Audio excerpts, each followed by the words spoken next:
হয়েছে? আহা, কি অসাধারণ যে খেতে। উফ, দোকানের মতো ফুচকা অসাধারণ অসাধারণ। মা মেয়ে আমরা দুজনে কাড়াকাড়ি করছি কে কটা খাবো। অসাধারণ হয়েছে টেস্ট, জলের টেস্ট, আলুর টেস্ট অসাধারণ। আমি আজকে ফুচকা বানাচ্ছি। ফুচকার জন্য আমি বড় বড় 3টে আলু নিয়েছি। 3টে এই জন্যই নিয়েছি, একটু বেশি করে নিয়েছি, কম না পড়ুক।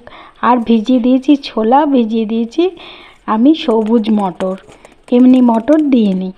আচ্ছা, আর আটা নিয়ে নিয়েছি আমি 2 চামচ, বড় চামচের মতো, ছোটো কাপের 2 কাপ ধরতে পারেন।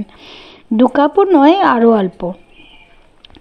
আর একটুখানি খাবার সোডা দিয়ে এবারে অল্প অল্প জল দিয়ে আমি আটাটাকে মেখে নিচ্ছি। আটাটা খুব ভালো করে মাখতে হবে একদম, কারণ আটা যত ভালো মাখা হবে তত ভালো ফুচকা হবে আর তত কুরকুরে হবে। ভালো মাখা হয়ে গেছে, এবার আমি ঢাকা দিয়ে দিলাম।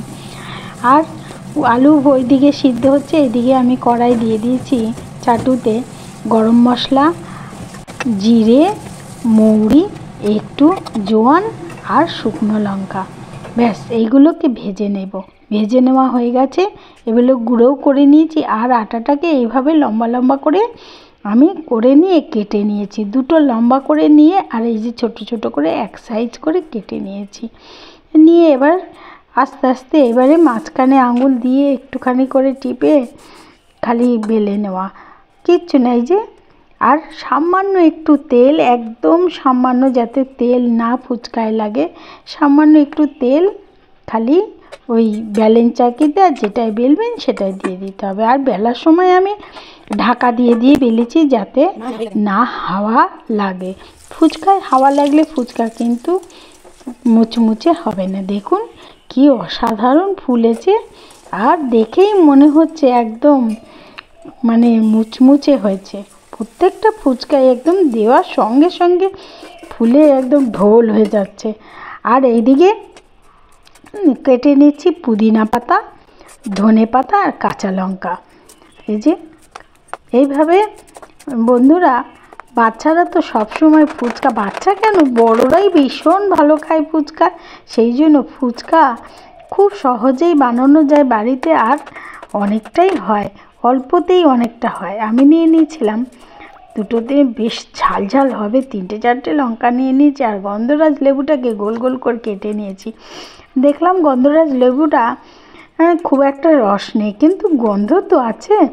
আর তেঁতুল ভিজিয়ে রেখেছিলাম, কালো তেঁতুল একদম, সেই তেঁতুল গোলা জলটা দিয়ে দিলাম। আর মশলা দিয়ে দিলাম, নুন দিয়ে দিলাম, আর ধনে পাতা, কাঁচা লঙ্কা আর পুদিনা পাতা। আর দিয়ে দেবো এই যে চটকে চটকে চটকে চটকে আমি লেবুগুলোকে, যাতে গন্ধটা ভালো বেরোয়, এইভাবে দিয়ে দিয়েছি। একটু টেস্ট করলাম, একটু টক কম হয়েছে, আর একটু লেবু দিয়ে দেবো, পাতি লেবু, যাতে কোনো রকম শরীর খারাপ না করে। সব কিছু তেঁতুলে যদি বা কারোর, অনেকেরই হয় না, তবুও বলা যায় না, সেই জন্য আমি সবই দিয়েছি। এবারে আলুগুলোকে আমি এইভাবে মেখে নিচ্ছি।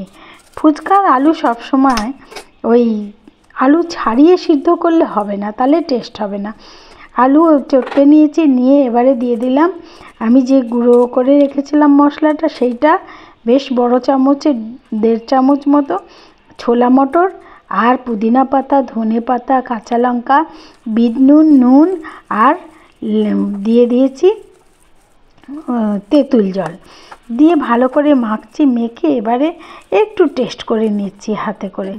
ব্যাস হয়ে গেছে, এবারে খাও, গপ গপ করে। দারুণ হয়েছে বন্ধুরা, একবার করে খেয়ে দেখবেন।